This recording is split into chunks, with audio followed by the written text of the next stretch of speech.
ये Buddhas teaching channel है, बुद्ध के शिक्षा चैनल है। यहाँ बुद्ध और बुद्ध के शिक्षाओं के विषय में चर्चा होता है।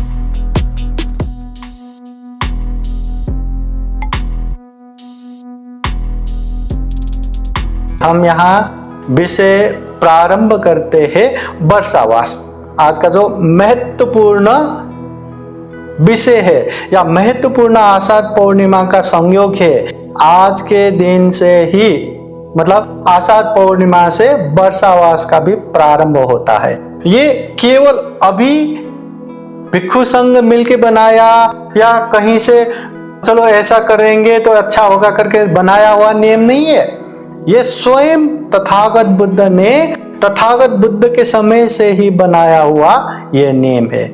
उस समय से अभी तक ये नियम जैसा है वैसा ही पालन करते हैं। ऐसा बहुत सारे बौद्ध विनय है जो समय के हिसाब से पालन नहीं होता या जरूरी जैसा भी नहीं लगता, मगर ये वर्षावास थेरवाद बौद्ध देश, चाहे श्रीलंका हो, थाईलैंड हो, म्यांमार हो, लाओस हो, कंबोडिया हो, जहां जहां तथागत बुद्ध के धम्म जैसा है वैसा ही मानने वाले भिक्षु संघ है, वहां वहां हर जगह पे ये वर्षावास को बहुत ही अच्छे से मनाते हैं, बहुत ही अच्छे से पालन करते हैं, विनय पूर्वक पालन करते हैं। अभी ये वर्षावास के विषय में हम थोड़ा जानेंगे। सबसे पहले ये वर्षावास बरसात काल में 3 महीना कहीं न जाते हुए एक ही जगह अधिष्ठान करके जो बैठते हैं, जो निवास करते हैं, जो आवास करते हैं, जो रहते हैं, उसी को वर्षावास कहते हैं। ये वर्षावास का नियम बहुत अच्छे से पूरे भिक्षु संघ या बौद्ध देश में भी बहुत अच्छे से मनाते हैं। कि थाईलैंड में तो ऐसा भी नियम है कि वर्षावास समय में कोई भी भिक्षु बाहर देश में नहीं जाते या बाहर देश से भी वहां पे आना अलाउ नहीं रहता। मतलब इतना अच्छे से वर्षावास के प्रति सम्मान पूर्वक मनाते हैं ये वर्षावास। अब ये वर्षावास क्या है? जैसे वर्षा बोले तो ये बारिश होना, ये बरसात समय में बहुत सारे बारिश होते हैं, बहुत सारे रोग विघ्न बाधा फैलते हैं, और ये वर्षावास समय में यहाँ वहाँ घूमना बोले तो बहुत ही मुश्किल रहता है। आज के समय में तो मुश्किल है, कभी भी कहीं भी कैसे भी एक्सीडेंट हो सकता है, आकस्मिक घटना हो सकता है। अभी उन समय में तथागत बुद्ध के समय में तो जहां पैदल चलते हैं वहां बारिश से और भी तकलीफ होता है। तो वो तकलीफों से दूर होने के लिए, ऐसे तकलीफों में यहाँ वहाँ चारिका करने की जरूरत ना पड़े, यहाँ वहाँ घूमने की जरूरत ना पड़े, एक ही जगह जहाँ पूजनीय भिक्षु संघ को 4 चीजें अच्छे से व्यवस्था हो, खाने के लिए भोजन, रहने के लिए आवास, पहनने के लिए चीवर, और कभी तकलीफ हुआ, बीमार पड़ा तो दवा। ये 4 चीज जहाँ अच्छे से व्यवस्था हो और धम्म कर्म करने के लिए अनुकूल हो या धम्म सीखने वाले उपासक उपासिका हो, ऐसी कहीं भी जगह, कहीं भी गांव, कहीं भी आवास, कहीं भी विहार में वर्षावास रह सकते हैं। तो वर्षावास ये 3 महीना आषाढ़ पूर्णिमा से आश्विन पूर्णिमा तक 3 महीना एक ही जगह अधिष्ठान करके, बौद्ध विनय अनुरूप अधिष्ठान करके जो वर्षावास रहते हैं उसी को हम यहाँ वर्षावास कहते हैं। ये बौद्ध विनय है, तथागत बुद्ध ने बनाया हुआ नियम है। बरसात 3 महीने एक ही जगह रहना। अब ये वर्षावास क्यों रहना चाहिए, क्या होगा इससे? सबसे पहले वर्षावास रहने से, अभी नहीं तो देखिए ना, भंते लोग या कोई भी भिक्षु यहाँ वहाँ जाके गांव नगर जाके चारिका करते रहते, भ्रमण करते रहे, धम्म प्रचार प्रसार करते रहते, इधर उधर जाते रहेंगे तो खुद कब सीखेंगे? कब भिक्षु संघ के साथ बैठेंगे? कब बड़ों के साथ बैठ के सीखेंगे?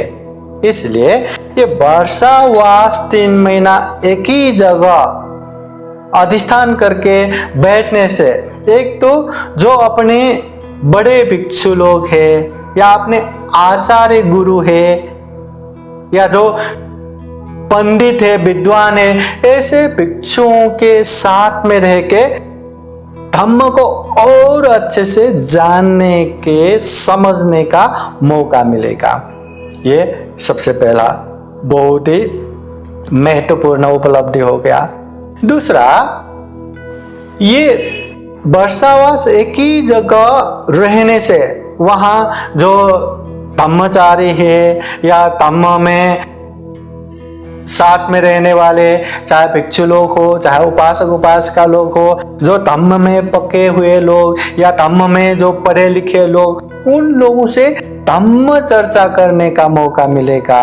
धम्म का वो चर्चा करने से जो मन में अनेक शंका उपशंका है वो भी निकल के निवारण हो जाएगा, शंका उपशंका खत्म हो जाएगा। और जो मन में एक तरह से जिज्ञासा रहता है, ये क्या होगा, वो क्या होगा, ऐसे मैंने जाना है, ये ऐसा हो कि नहीं, वैसा मैंने जाना है, वैसा है कि नहीं, या ऐसा होना चाहिए या वैसा होना चाहिए, अनेक तरह के शंका उपशंका, ऐसी चीज भी निवारण हो जाता है। मतलब एक ही जगह वर्षावास रहने से ऐसी चीज भी निवारण हो जाता है।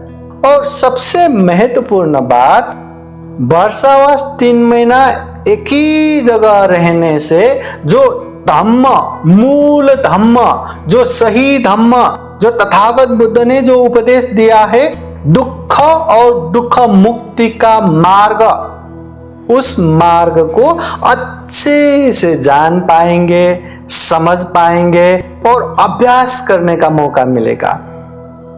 ये वर्षावास छोड़ के बाकी समय में तो गांव नगर जनपद देश देशांतर यहाँ वहाँ चारिका करते करते, भ्रमण करते करते वो मौका अच्छे से नहीं मिलता। मगर ये 3 महीना वर्षावास 3 महीना एक ही जगह रहने से सही धम्म को अच्छे से जानने समझने का मौका मिलेगा, उसको अच्छे से अभ्यास करने का मौका मिलेगा, अच्छे से पालन करने का मौका मिलेगा।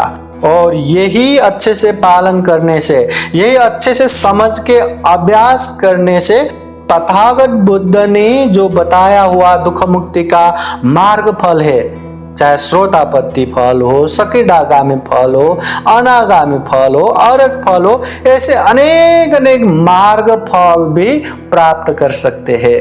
तथागत बुद्ध के समय में, ये वर्षावास समय में एक ही जगह रह के या तथागत बुद्ध से कर्म स्थान, ध्यान, भावना, विधि सीख के कहीं एक गांव में या कहीं जंगल में, कहीं अनुकूल जगह में जाके वर्षावास रह के वो अभ्यास करते करते करते मार्ग फल प्राप्त करने वाले, दुख मुक्त होने वाले ऐसे ढेर सारे भिक्षु लोग ये तथागत बुद्ध के समय में थे। और वो चीज हम धम्मपद अर्थ कथा जो बुद्धकालीन कहानियां है उसमें भी देखेंगे तो बहुत सारा मिलेंगे। जैसे चक्षुपाल भिक्षु, ये वर्षावास 3 महीना ध्यान करते करते उन्होंने दुख मुक्ति प्राप्त किया था। ऐसे बहुत सारे भिक्षु लोग हैं जो तथागत बुद्ध से ध्यान भावना सीख के, कर्म स्थान भावना विधि सीख के कहीं जगह पे जाके, अनुकूल जगह पे जाके, जंगल में जाके, गांव में जाके ये वर्षावास 3 महीना अच्छे से पालन करके दुख मुक्त होने वाले, मार्ग फल प्राप्त करने वाले बहुत सारे रहते हैं। तो ये एक उपलब्धि है। वर्षावास 3 महीना एक ही जगह अधिष्ठान करके सही धम्म को जानना, सही धम्म को अभ्यास करना और सही जो मार्ग फल है उसे प्राप्त करना, ये एक वर्षावास का उपलब्धि है। तथागत बुद्ध ने धम्म को भी 3 तह में बताया है, परियति, प्रतिपत्ति, प्रतिवेद। सबसे पहले पर्येति, धम्म को अच्छे से जानना है, पहचानना है। जानेंगे नहीं तो वो अभ्यास कैसे करेगा। दूसरा प्रतिपत्ति, जो धम्म को अच्छे से जाना है उसे अभ्यास भी करना है, पालन भी करना है। और प्रतिवेद, जो धम्म को जाना, जिसे अभ्यास किया, अगर अच्छे से अभ्यास करेंगे तो उसका अच्छा परिणाम भी आएगा, जीवन में सुख शांति मिलेगा। या दुख मुक्ति का जो मार्ग फल सोटापत्ति, सकितागामी, अनागामी, अरहत, ऐसे फल भी प्राप्त होगा। तो ये वर्षावास समय में 3 महीना एक ही जगह अधिष्ठान करके रहने से एक तो खुद भी अच्छे से जानने का मौका, या बड़ों से सीखने का मौका, या संग के साथ रहने का मौका, और अच्छे से धम्म को अभ्यास करने का मौका, मार्ग फल प्राप्त करने का मौका ये वर्षावास देता है। साधु साधु साधु। बुद्धं नमामि, बुद्ध को नमन करता हूँ। धम्मं नमामि, धम्म को नमन करता हूँ। संघं नमामि, संघ को नमन करता हूँ।